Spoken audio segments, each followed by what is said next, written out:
to another episode of Stuck in My Mind podcast. I am your host, WIZE, and today's guest helps Gen X professionals stop performing roles they're outgrown and start building work that actually feels like theirs.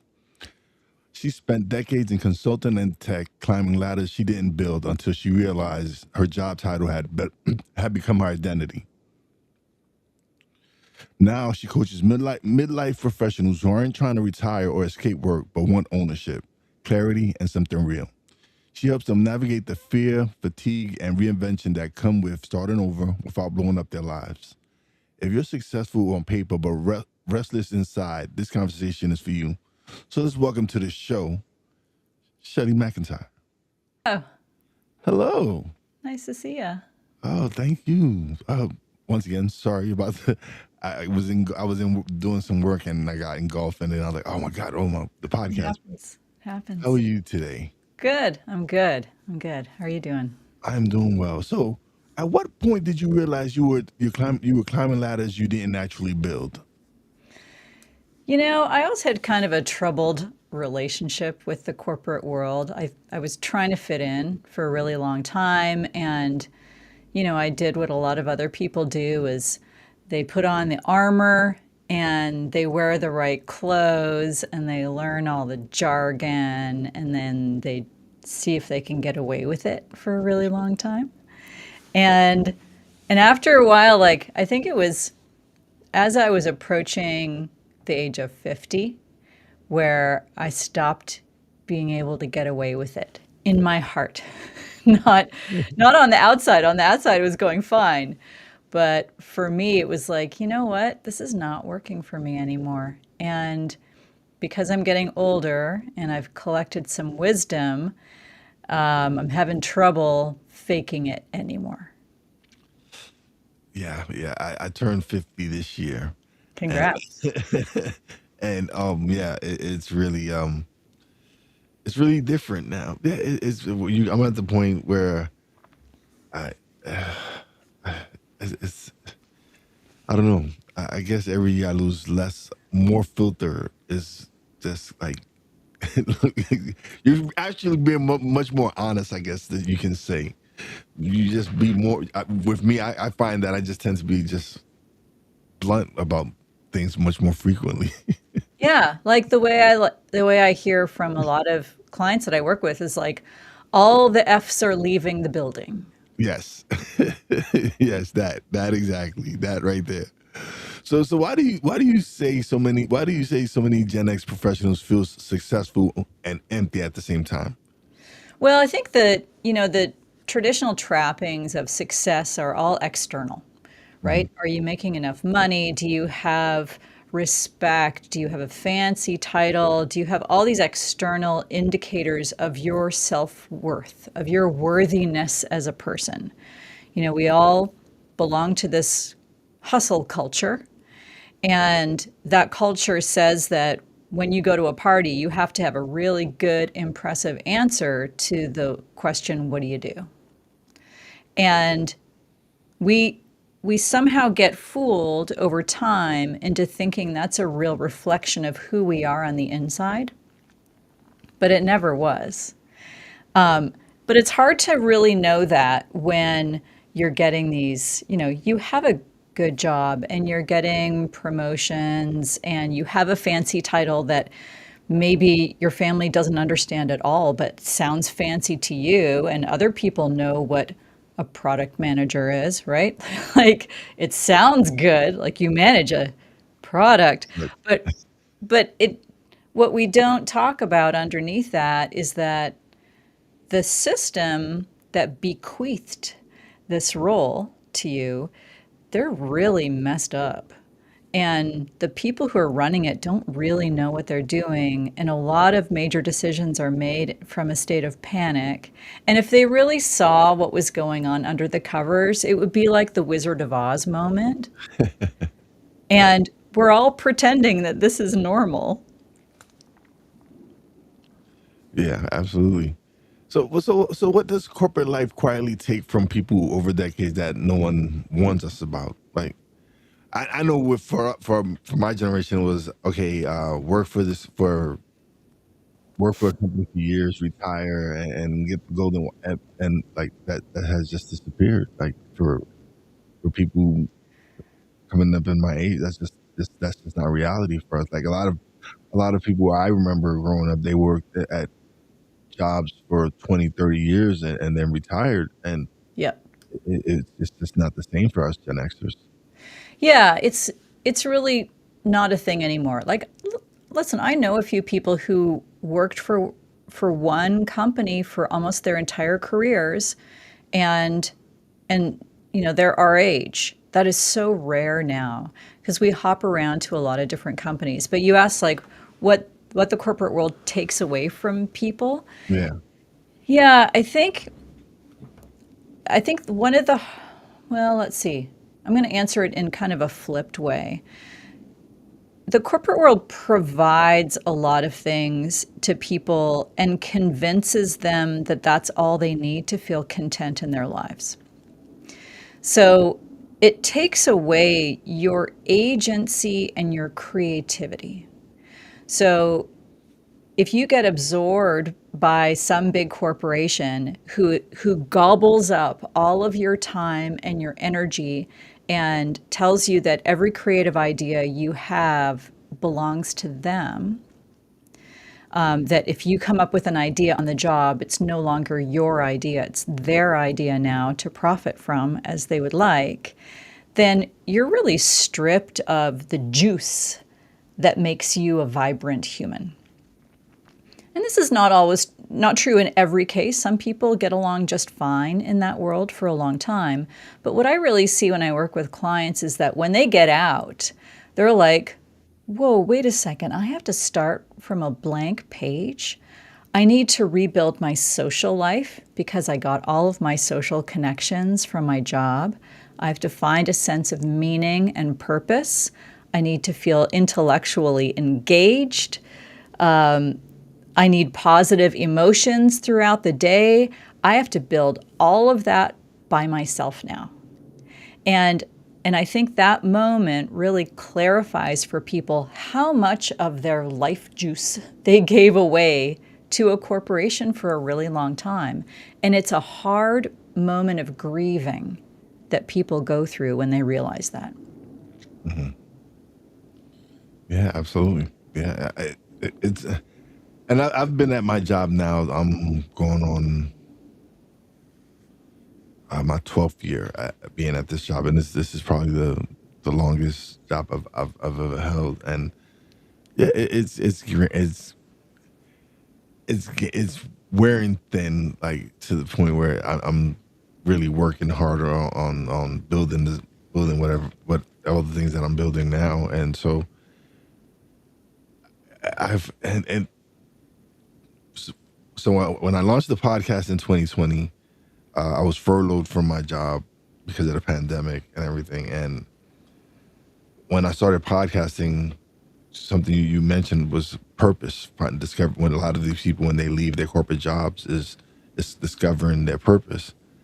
And when I got furloughed from work and I didn't have that identity of my job, and I started podcasting and I started creating content that was resonating with people, and people were actually listening, and they were gaining something from the podcast.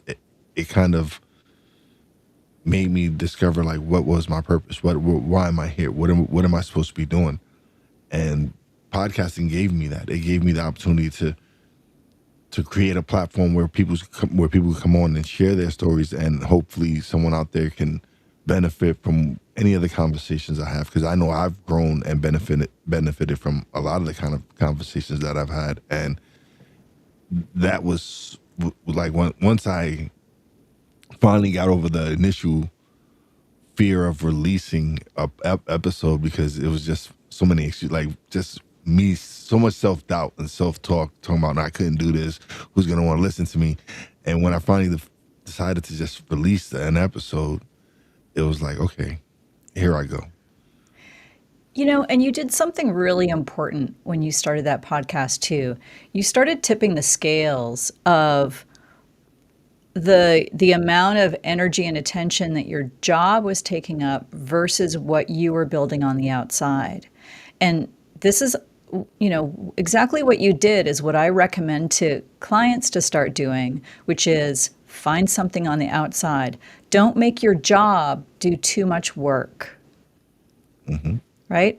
Right Yeah. now, our day jobs have to do so much work. They have to provide us with this sense of purpose and provide us with our social outlets and provide like it has to do too much. It's like making your spouse your best friend in your whole world. Like it's too much. Go get some other friends. And no, and it's absolutely, you're absolutely right. Because yes, I've been able to build friendships at work. Yes, but podcasting has given me the ability to network and connect with people who are doing something that I love to do, and it's giving me connections to and opportunities to things that I've never been like.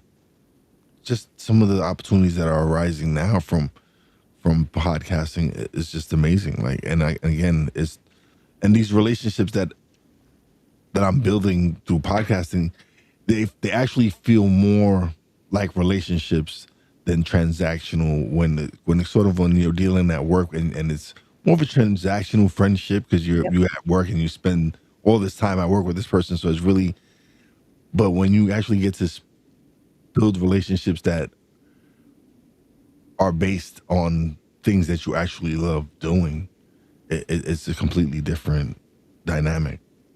Yeah, and that can be a bewildering moment for some people too, where, you get into a new community. And I went through this too, when I was leaving my job, and I met this new community, and I was so accustomed to saying, here's my job title, and here's where I work, and I would get like, ooh, that sounds cool, right? When I met people in this new community, they were like, we don't understand what that is. We don't care what that is. Just tell us about you because we're interested in you. And I was like, oh, this feels very exposing, right? But it is a more authentic way to connect with people, and it's going to last beyond the job. Hmm. I think a lot of people are really surprised when they leave a job. They believe, and it's kind of true on a sort of transactional basis, that they have really good friends at work. And that's true while you're at work. But when you leave, you cease to serve a purpose for those people. They don't need you anymore. So they're not going to call you. And that can be really a hard thing for people who haven't set up a strong social network outside of their jobs.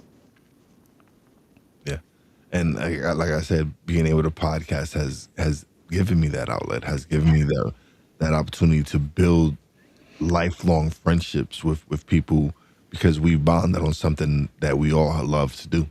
Like Yeah. next week, actually, I'll be in Orlando for Podfest. Oh, yeah, that sounds great. I'm so excited because this will be the third time I attend, and it's just getting to be hang out with so many people who've experienced the stuff that I've experienced in podcasting, and then so many newbies who are coming who are just getting the experience. So it's exciting when I get to network with people and just have a good time. Yeah, and my hunch is that before you started this, you probably didn't anticipate that this was going to be one of the big outcomes for you when No, you started your podcast. no, nothing, and I didn't envision any other things that I've been able to accomplish in the if I, in the now going on 6 years of podcasting. Like I've done some.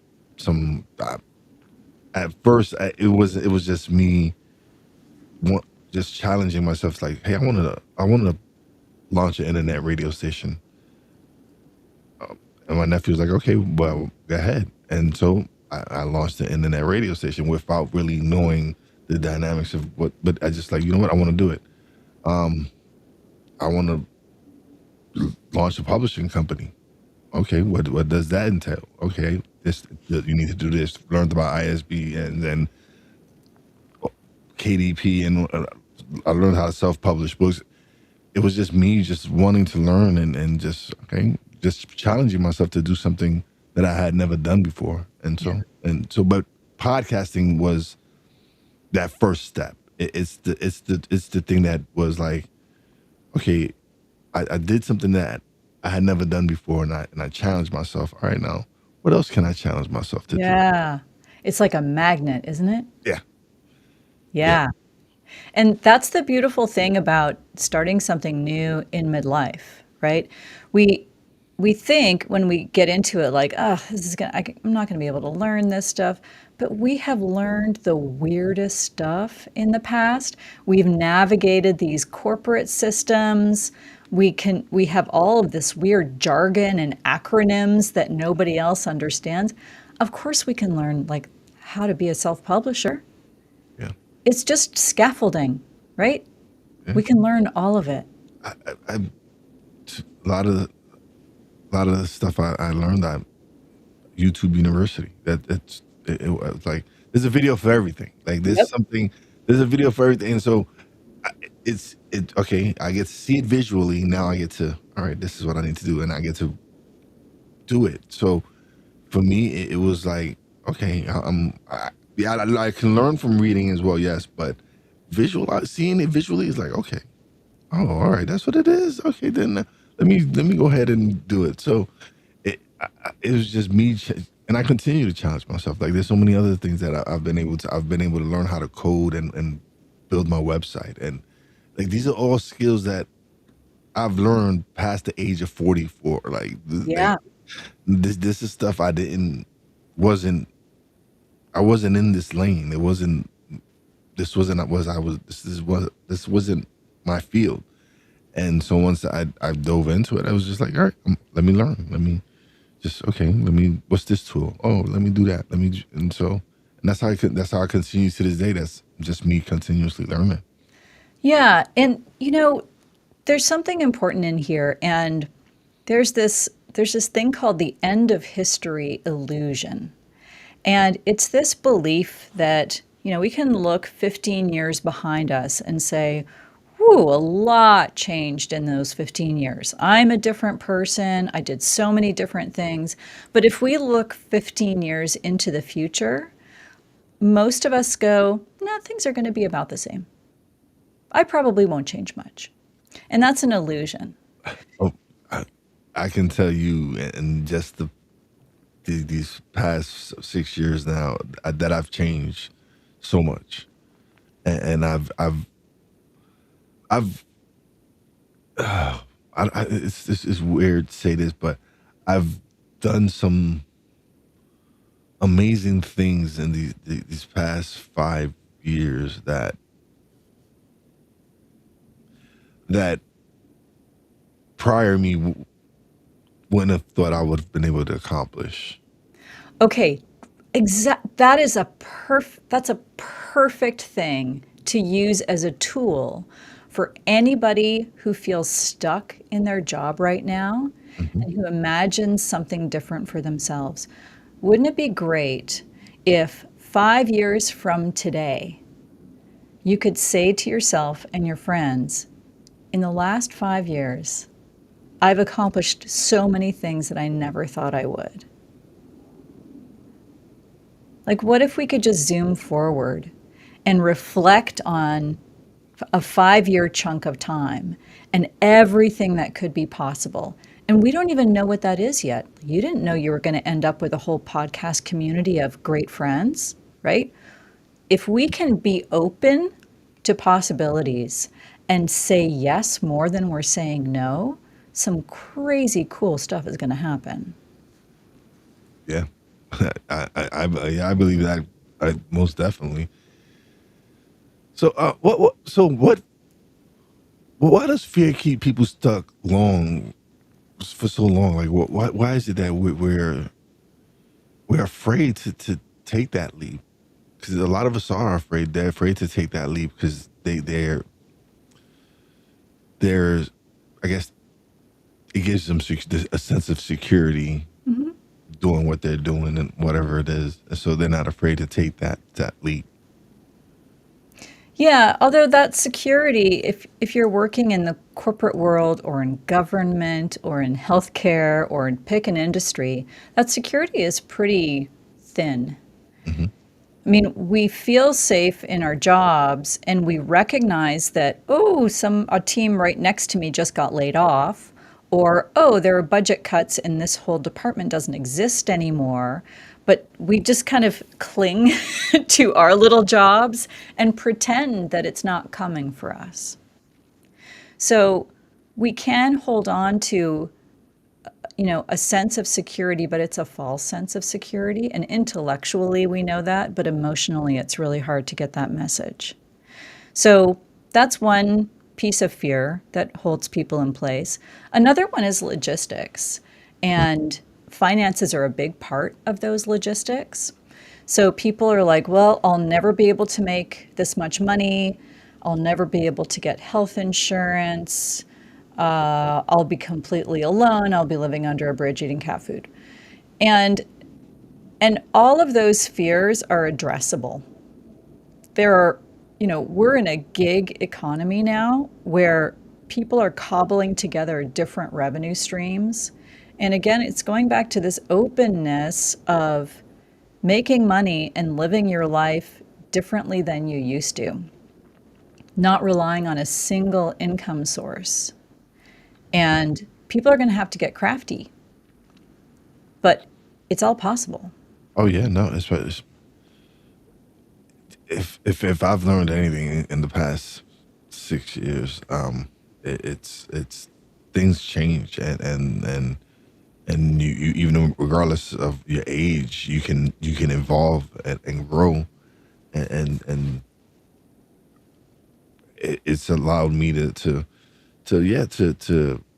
find multiple streams of generating income by learning certain skills that now people I know people who hate editing and audio and video and just hate it. And so, but it was a skill that I developed and I enjoy doing it. And so it's something now I'm able to offer that service to someone if they have a show, they don't want it. Hey, I'll do it. It was something that I just developed because of my love for podcasting, and it wasn't, it's just, I just find joy in being able to do it. And just that, like I said, that it's not work. when Yeah. when I'm doing something and I'm listening and I'm able to help someone improve it on their craft. And so it's like podcasting has opened up so many possibilities for me. And Nice. but again, it was me stepping out of my comfort zone and making myself uncomfortable to be able to for any of this to happen. Yeah, and you tried on a new identity. And I think that's the third thing that can keep people really stuck where they are is they fear the loss of their identity and that they're just like, I don't know, putting on one of those masks that has no features on it. Yeah. So people get a lot of their identity from their work. And they feel self assured saying, I'm a vice president of whatever, I run the whatever. And they get respect and credibility from it.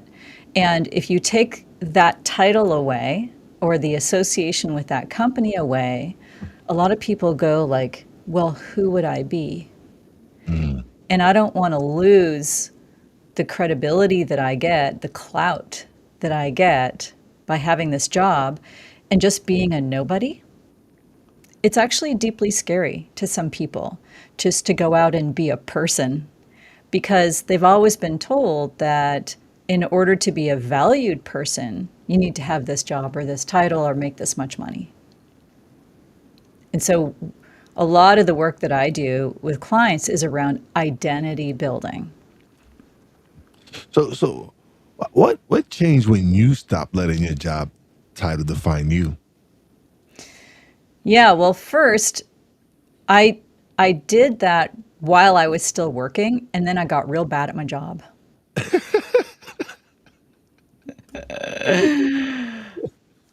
It was hard to keep caring, right? When you see the wizard and you see that he's just a dude, you're like, "Oh, I can't phone it in. I can't do it anymore." So I think I really took my eye off the ball. And then I also started just following my curiosity. Mm. And while all my friends were reading books about strategy and technology, I started paying attention to what I was reading about on the weekends. And it was personal development and immersive theater and innovations in death care. It was all sorts of random stuff. Yeah. And when I decided to leave, my first choice was like, I'm just going to follow my curiosity and see where it leads me. I'm not going to put a lot of requirements on reclaiming a title. I knew I didn't want to go back into the corporate world. So I thought I'm going to have to make some of this work. And kind of like you, it was just over 5 years ago. My last day at my corporate job was the first week of lockdown for Uh-huh. COVID. Yeah. So everything I thought I was going to do, I couldn't do, which put me into this really intense learning mode. Yeah. That I was furloughed from work for like 3 months. And in those 3 months, I just spent a lot of time in self development and just improving on because once I decided to finally stop being afraid and challenge myself, I was like, okay, at the same time, I don't know anything, so I need to start learning. Like Yeah. I couldn't tell you what an RSS feed was, what platform I was going to use to release. I didn't know. I didn't have a clue. I didn't know anyone that was podcasting, so I just like, okay, let me start doing the research. Let me just start finding out what is it that I need to do to do this. Yeah. But it was once I went down the rabbit hole, it was just like I just couldn't stop. Isn't that a good feeling? Oh, it's an amazing Man, feeling. I love that. One of the things I do on the side is ancestry research. And when I start researching a family or a branch of my own family, and then I like find a person and go like, well, where was she for these 12 years? And why don't these records match? Like I can lose an entire day. It's so good. So why is reinvention less about courage and more about clarity? I think courage is such a vague term. It doesn't have a lot to hold on to. I Okay. mean, you can tell somebody just be brave, but if they don't have a target for their bravery, you can't do anything with the feeling. Sure. So to have something that you want to strive for, whether it's starting a podcast, starting your own company so that you can go out as an independent product designer, whatever it is, you need that clarity of focus to pull you forward. Courage is like, I think the feeling of courage is being pushed towards something, like just jump off the cliff because the parachute will open. Just jump. But if your focus is, I want to hit that target at the bottom of this mountain, I'm going to do everything that it takes, including ensuring my own safety, that I can reach that target. Stepping off that cliff is going to be a lot easier Hmm. because your courage is what's behind you, supporting you, not the thing that's shoving you. No, that would be the fear. Yeah, that's the fear. Yeah. Right. But developing that clarity can be really hard for people. A lot of people come to me and say, I don't remember what I like. I don't, re- it's not that I just don't remember who I'm like. I don't remember what I like because all of my interest and energy has been taken over by these random projects at my job, and I'm supposed to be interested in those, which I barely am, but they've dropped hobbies. They don't have interests beyond watching TV. Like they need to reconnect with what brings them a sense of flow that you're talking about. Yeah. And getting into a flow state is a beautiful, privileged, creative space Mhm. that people don't often have time for. But if we dig a little bit, we can find it. Like somebody might say, you know what, I really love coaching my kids' soccer team. And I find flow in there. I can't keep track of time. It's so fun. Yeah. We're after the clues that are hidden in those flow moments because every single one of them offers you some nugget that you can take forward and turn into something that will be your new job. Yeah. It's yesterday. I actually had a guest yesterday, and he was very heavy into the flow, and it was just like you say when you have those moments where you're just in sync and just not realizing, like, you're just so engulfed in it and not realizing that you've been doing it 2-3 hours because you've enjoyed it so much. Like I've had just even with just conversations with people where the conversation has just been so enriching. It was just so enlightening for me, and it was just next you know we're looking up. It's like, oh man, we've been talking for like an hour and a half. Like Yeah. it's those moments that like I'm just I love those. Yeah. And I think it's important to point out people know this, but I feel like it should be said anyway. Flow is not doom scrolling. Oh no, You can lose yourself in Instagram for 2 hours. That is not the same thing. no, because I feel when I know when I'm in that zone, in that flow zone, it's more of the tran the the transfer of energy between me and that person, if or whatever it is that I'm doing.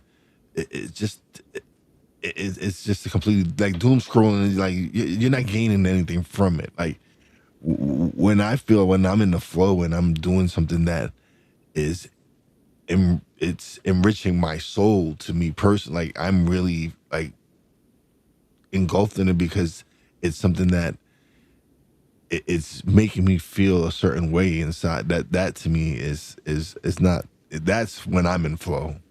Yeah, and you touched on exactly the right thing. It's how you feel after. Yeah. After you have that engaging conversation with a guest, like I'm guessing once that's done, you're kind of Fire. buzzing and Mhm. excited. I know for me, after an hour of scrolling, it's like I've just eaten an entire bag of chips and I feel disgusting. It's draining. No, it is. It absolutely is. And one of the prime examples was when I first started podcasting. It was a day I had scheduled like 4 interviews, like Whoa.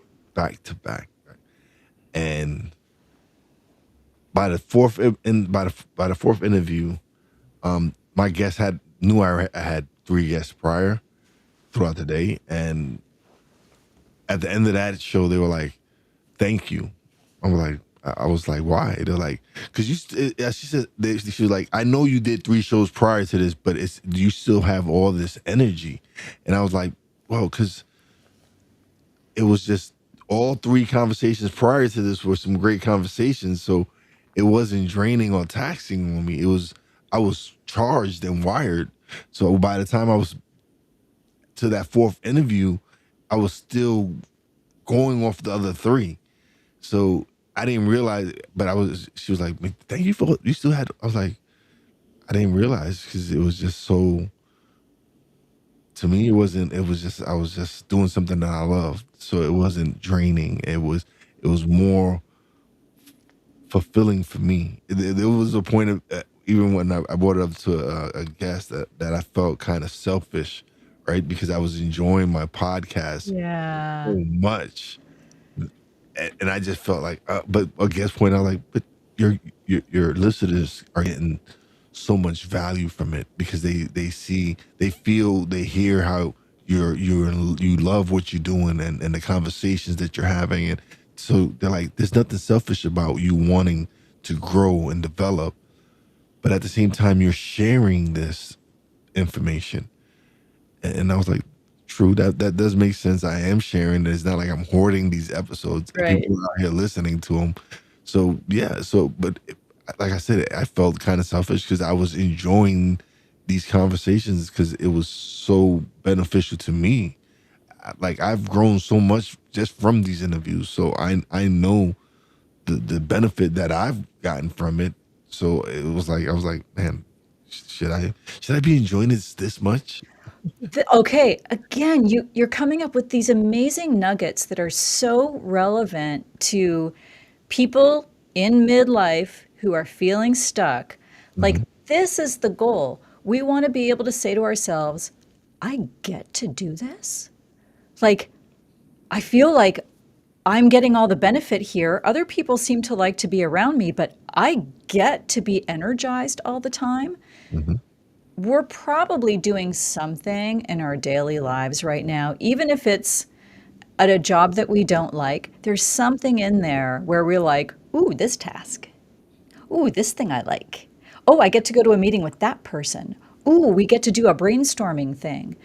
Like, if you can tune into the things that give you energy, where at the end of them, you're alert and focused and you feel great, write down every single one of those things. Mm. And I would issue that as a challenge. Spend the next 2 weeks and write down everything that you do where you feel great at the end, that is energy giving, that is life giving. And it doesn't matter if any of them relate to each other, right? It could be, a pickleball game followed by playing that dumb video game with your son, to being in a brainstorming meeting about something where, you come up with a bunch of dumb ideas and none of them work. Who cares? Because they're all clues. Yeah. What mindset shift helps people stop romanticizing their old role? I think one of the basic mindset shifts is to realize that all the roles are made up. They're all just invented, and your title means something at one company and something totally different at another company. And neither of them define the true source, the true creative source of who you are. And it can be kind of a bummer to have that mindset shift because it can feel like, well, then what did I just spend 20 years chasing? And I would encourage people, just don't go down that rumination spiral. There's nothing good at the bottom of that. You were adapting to a system and you were succeeding within that system, and that's great. Congratulate yourself, give yourself credit for making it through that. And now you get to figure out who you are now and who you'd like to be going forward. What type of person do you want to be? Do you want to be the type of person who says, I am nobody without the vice president title? Or do you want to be the type of person who says, I'm pursuing what I love and I don't care what anybody calls me? Yeah. So what does ownership actually look like in this next chapter? Ownership. Well, it doesn't have to be ownership of a business. It's just like just ownership of it all, even of your life, basically. Yeah, I think it's that reclaiming of your autonomy. I think that's really the nugget of it, where you're self-directed and you're not being directed by people who have no idea what they're doing. Because that's deeply demoralizing. Where you get to own your time and how you spend your energy and where you focus and who you spend that time with. I mean, this is the ultimate goal, right? Yeah. That we can direct the precious days that we have left on this earth in a way that helps us feel great, that we're being of service in a way that we want to be of service, Mhm. and that we have a thread of meaning or purpose that's drawing us forward.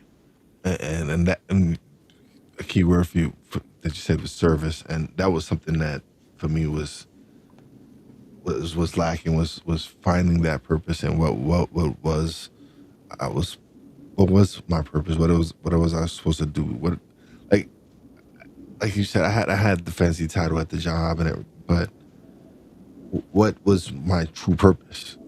And so when I discovered I had a voice, and I discovered that I did have something to offer, and that I did create something that people can benefit from, and that I was serving others, Yeah. and that when I realized that, I was like, that's what I'm here for. Yeah. What I want. That's and I realized that even because one of my things, even at work now, is teaching people the job. Like teaching, I love teaching. Like to me, being able to to show someone how to launch their podcast.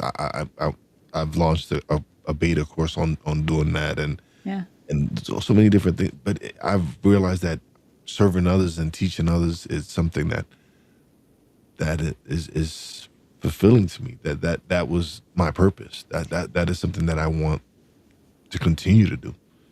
Yeah. And did you know that before, or did you realize it while as you did it and collected evidence for it? There's always been something in me that said, because there's always been a part of me that knew that teaching and serving others was something that I really was.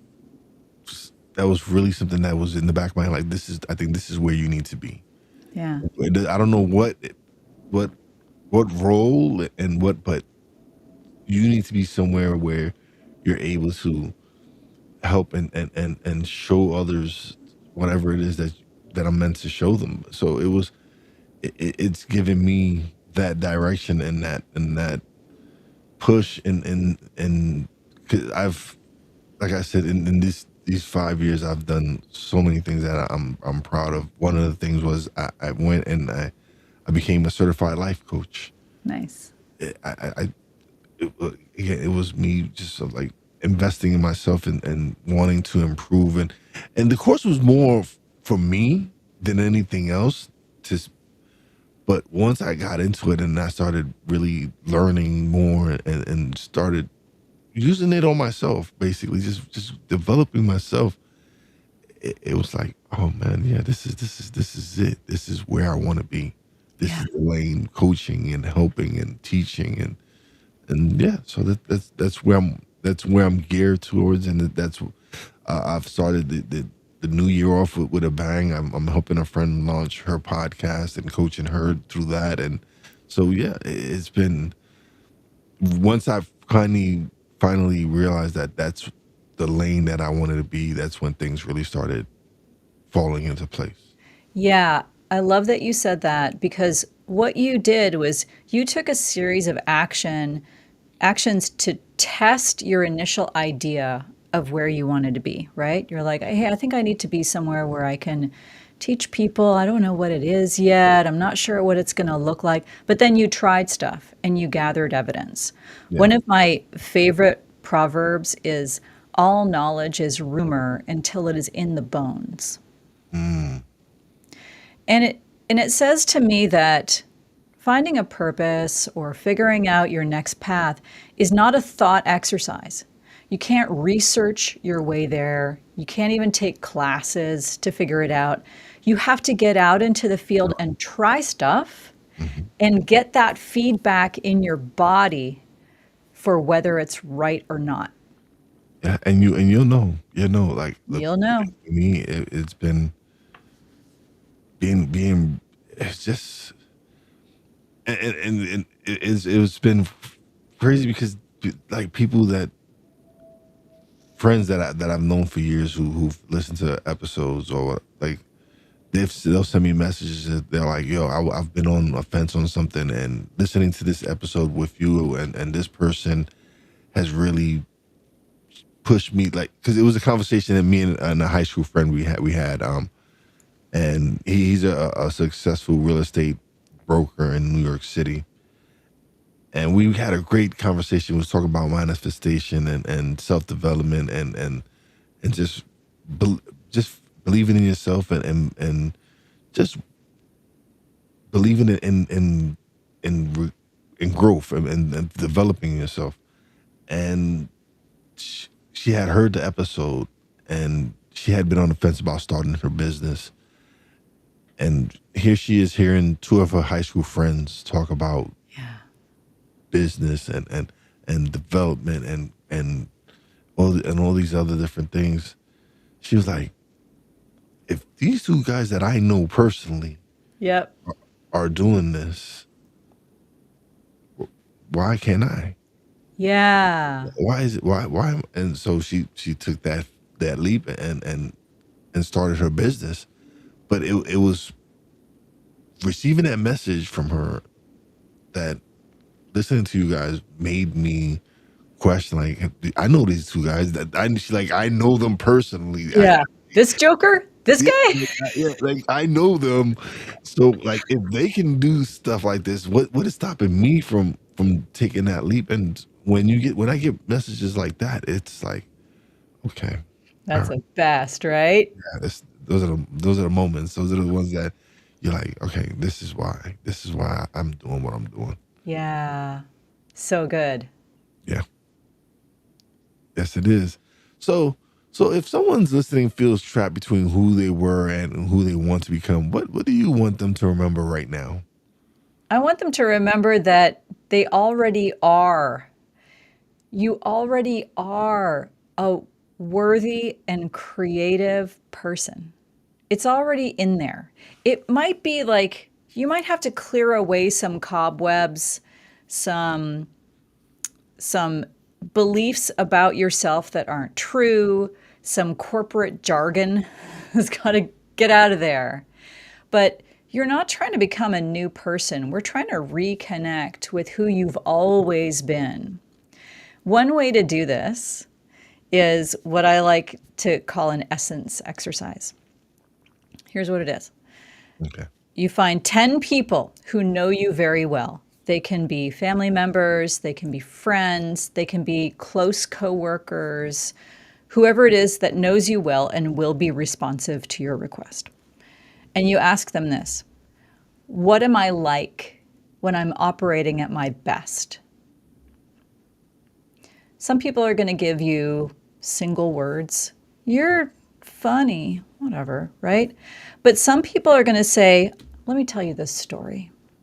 Let me tell you the story of when your true qualities really shined through. And you're going to gather all of this evidence of who you are at your very best, because sometimes we're not the most reliable self-reporters, especially if we're feeling crappy about ourselves. We're like, I don't know, I guess I'm on time. Like we're going to come up with weak sauce things, right? But the people who know you and love you, they really see you. So let them give you some evidence of what a baller you are. And then believe it. It's funny. It's funny you mentioned that right? So at work, at the end of every shift, I go to my crew and everybody, and I tell them great day. I tell them that, like, I tell them, hey, great job today, and this is something I do every day. The other day I didn't do it, and one of my coworkers called me out on it the next day because we was having a conversation. I said, you know what, for 2026, I'm gonna just be brutally honest, and so the next day I come to work and she says, remember we said we were going to be brutally honest for 2026? I said, yeah. She says, well, I'm a little disappointed in you. And I was like, okay, why? She says, because you're one of the only few supervisors at the end of the day, every day, that goes around and tells us, good job. And you don't know how much that really means to a lot of us. She says that is something that I look forward to. I look forward to every day from you. So, but when you didn't say it yesterday, it kind of I hurt. noticed. Yeah. She says, I want you to know that we notice these things. We know these things. And I was like, you know what?